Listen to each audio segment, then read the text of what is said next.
అటువంటి వారిని ప్రభు యేసుక్రీస్తు వారు పిలుస్తున్నారు. ప్రయాసపడి భారం మోచున్న సమస్తమైన వాళ్ళారా నా యొద్దకు రండి, నేను మీకు విశ్రాంతిని కలుగు చేస్తున్నారు. కాబట్టి ఈ లోకంలో మానవుడు ఎలాగున్నాడంటే నెమ్మది లేని స్థితిలో ఉన్నాడు, నెమ్మది లేని పరిస్థితిలో ఉన్నాడు, భారముతో ఉన్నాడు, పాప భారముతో ఉన్నాడు, మరి అనేకమైన అప్పుల బాధలతో ఉన్నాడు. అయితే అటువంటి వారిని దేవుడు పిలుస్తున్నాడు. ప్రయాసపడి భారం వచ్చిన సమస్తమైన వాళ్ళారా మీరు నా దగ్గర రండి, నేను మీకు విశ్రాంతిని కలుగు చేతునని ప్రభు యేసుక్రీస్తు వారు సెలవిస్తున్నారు.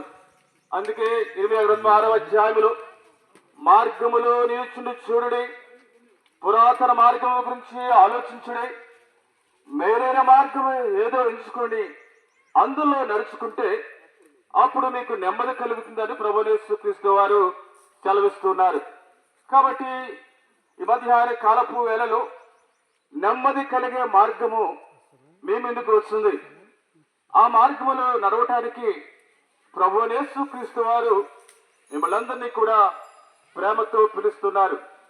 నేనే మార్గమును, నేనే సత్యమును, నేనే జీవమునైనానని ప్రభు యేసుక్రీస్తు వారు ఆ మార్గములో నడవటానికి పిలుస్తూ ఉన్నారు. కాబట్టి ప్రియమైన వారులారా, యేసుక్రీస్తు ప్రభు వారు ప్రేమామయుడు, ఆయన ప్రేమ కలిగిన దేవుడు, ఆయన ప్రేమించే దేవుడు. ఈ లోకములో మానవులందరినీ ప్రేమించడానికి కొరకై ఆయన ఈ లోకములకు వచ్చి మీ అందరి కొరకు, సర్వలోక మానవులందరి కొరకు తన ప్రాణాన్ని మా శిలువపై బలిగా అర్పిస్తున్నాడు. ఈ లోకములో ఎవరు మనల్ని ప్రేమిస్తారు? మన బంధువులు మనం ప్రేమించలేరు, మన స్నేహితులు మనను ప్రేమించలేరు. అయితే ప్రభు యేసుక్రీస్తు వారు ఏ పాపము లేనివాడు, ఏ పాపం ఎరిగినవాడు, ఏ పాపము చేయనివాడు, నీ కొరకై నా కొరకై ఆయన ఈ లోకములకు వచ్చి నిన్ను పాపమును రక్షించడానికి కొరకై, నీ పాపమును తీసివేయడానికి కొరకై ఆయన నీ కొరకై నా కొరకై సిలువలో బలి అయి ప్రాణం అర్పించాడు. కాబట్టి ఆయన నిన్ను ప్రేమతో పిలుస్తున్నాడు. ఈ రక్షణ నీకు ఇవ్వాలని ఆయన ఉచితముగానే నిన్ను ప్రేమతో పిలుస్తున్నాడు. కాబట్టి ప్రియమైన సహోదరులారా, ఈ మధ్యాహ్న కాలం సమయంలో ఇంకా చెప్పడానికి అనేక విషయాలు ఉన్నాయి, కానీ సమయం లేదు. కాబట్టి మీ మధ్యకు కరపత్రాలు తీసుకురాబడ్డాయి, చదవండి. అదే రీతిగా ఇక్కడ ప్రకాశ్ పాలములోనే యెరూషలేము ప్రార్థనా మందిరం ఉంది. మరి ప్రతి ఆదివారం అక్కడ ఆరాధన జరుగుతుంది. మిమ్మల్ని అందరినీ ప్రేమతో ఆహ్వానిస్తున్నాం. దేవుడు ఈ మాటలు దీవించి మిమ్మల్ని, మీ కుటుంబాన్ని ఆశీర్వదించి దీవించును గాక. ఆమేన్. ఆమేన్. దేవుని యొక్క వాక్యం కొరకు తండ్రి దయగల నామకు స్తోత్రాలు.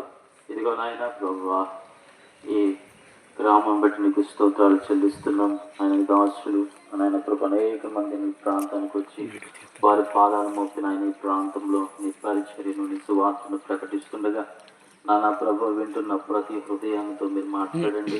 అయా వెతబడిన వాక్యము 30దంతలుగా 60దంతలుగా 100దంతలుగా ఫలింప చేయమని సన్నిధిలో ప్రార్థన చేస్తున్నాం. ప్రభు అందు అయా మీ శ్రమ అయా ఏ మాత్రం వ్యక్తము కానేరదని వాక్యం చెప్పిన రీతిగా నాయన ప్రభు ఈ మిట్ట మధ్యాహ్నం నాయన ప్రభు వెదజల్లుతున్న విత్తనాలన్నీ అయాన తండ్రి నాయన ప్రభు ఫలించి వృద్ధి పొంది సంఘంకు క్షమాభివృద్ధి కలుగ చేయమని సన్నిధిలో ప్రార్థన చేస్తున్నాను. అయాన తండ్రి యొక్క పరిచయలు పాలు పొందుకుంటున్న వారికి మంచి ఆరోగ్యం, బలము, శక్తిని దయచేయండి. నాయన ప్రభు ఇక్కడ సంఘము కట్టబడడానికి అయాన తను అనేక మంది నీ రాజ్య వారసులుగా సిద్ధపరచబడటానికి సహాయం చేయండి. ఇక్కడ నివసిస్తున్న ప్రతి కుటుంబాన్ని ప్రభు మీరు ప్రత్యేకంగా దీవించి ఆశీర్వదించమని యేసు దివ్యనామం బట్టి ప్రార్థించి వేడుకుంటున్నాం తండ్రి. ప్రభునందు ప్రియమైనటువంటి గ్రామస్తులకు